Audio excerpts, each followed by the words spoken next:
National স্কলারশিপের আবেদন প্রক্রিয়া কিন্তু শুরু হয়ে গিয়েছে। তোমরা যারা যারা এই স্কলারশিপে আবেদন করতে চাও তারা কিন্তু আবেদন করতে পারো। এই স্কলারশিপে আবেদন করলে তোমরা পেয়ে যাবে 20 থেকে প্রায় 50,000 টাকা। দেখে নাও ভিডিওটি, অবশ্যই তোমরা উপকৃত হবেই হবে।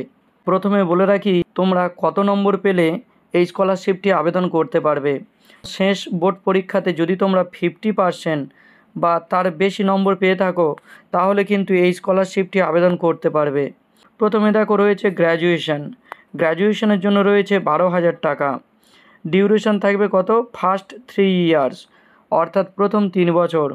পোস্ট গ্র্যাজুয়েশন অর্থাৎ এর জন্য কত টাকা থাকছে? 20,000 টাকা। ডিউরেশন থাকছে ইয়ার। তারপরে রয়েছে প্রফেশনাল কোর্স, এখানে রয়েছে দেখো বলছে 20,000 টাকা আর ডিউরেশন থাকবে 4th and 5th ইয়ার। তারপরে দেখো রয়েছে টেকনিক্যাল অর্থাৎ বিটেক বা যারা ইঞ্জিনিয়ারিং করছে তাদের জন্য কত টাকা থাকবে? 12,000 টাকা। এখানে বলে দিয়েছে দেখো ফার্স্ট 3rd ইয়ার এবং 20,000 টাকা থাকবে 4th ইয়ারে আপ টু গ্র্যাজুয়েশন।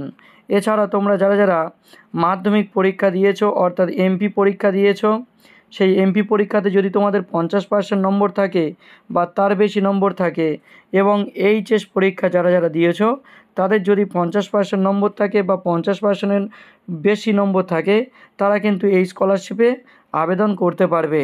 তবে এখানে একটা কথা বলে রাখি, এই স্কলারশিপে আবেদন করতে গেলে কিন্তু তোমাদের মনে রাখতে হবে যে কি 10 পাস বা 12 পাস বা গ্র্যাজুয়েশন বা পোস্ট গ্র্যাজুয়েশন বা ইঞ্জিনিয়ারিং কোর্স, প্রফেশনাল কোর্স, সেই সমস্ত স্টুডেন্টরা কিন্তু এই স্কলারশিপে আবেদন করতে পারবে।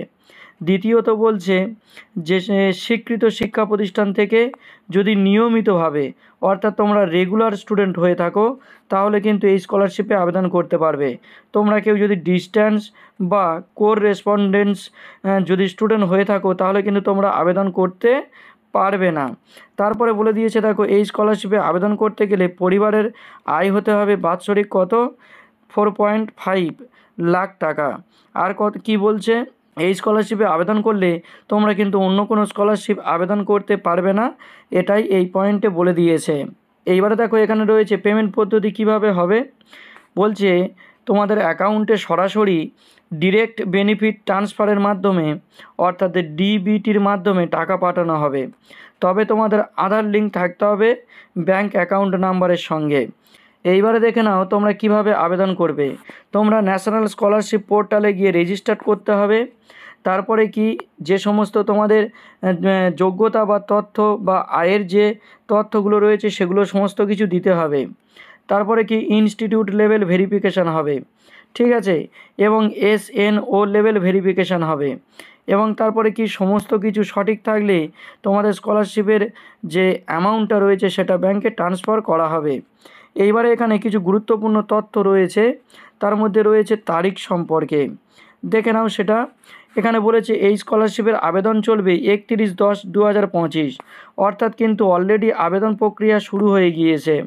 যারা যারা আবেদন করবে তাদের ইনস্টিটিউট লেভেল ভেরিফিকেশান করতে হবে কত তারিখে? 15/11/2025 তারিখে। আর এই SNO লেভেল ভেরিফিকেশান হবে 30/11/2025 তারিখে। তাই বন্ধুরা তোমরা যারা যারা এই স্কলারশিপে আবেদন করতে চাও অবশ্যই আবেদন করে নাও।